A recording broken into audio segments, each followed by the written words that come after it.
I am the Tofu Golem. Please enjoy the video. In this video, I will show you how to change your Subaru WRX shift knob. First, gather your tools, including a flathead screwdriver and your new shift knob. Make sure your car is parked securely with the parking brake on. It is important to know if your current knob is threaded or uses a collar, as this affects removal. This simple upgrade can significantly enhance your driving experience in just a few minutes. For collar-style knobs, begin by carefully prying up the shift boot retainer with a flathead screwdriver. Once the retainer is loose, slide the entire shift boot down the shaft.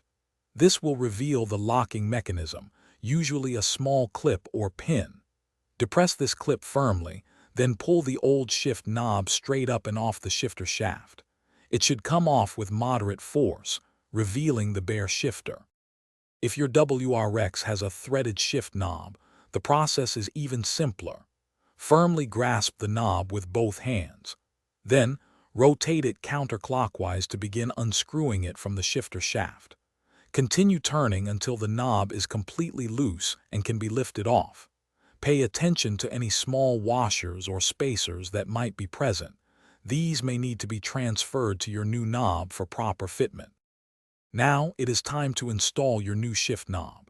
If it is a threaded knob, simply align it and screw it clockwise onto the shaft until it is snug and oriented correctly.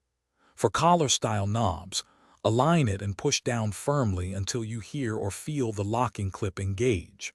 Finally, slide the shift boot back up and resecure its retainer around the base of your new shift knob. Enjoy your upgraded interior. Thanks for watching. Consider subscribing if we helped you today.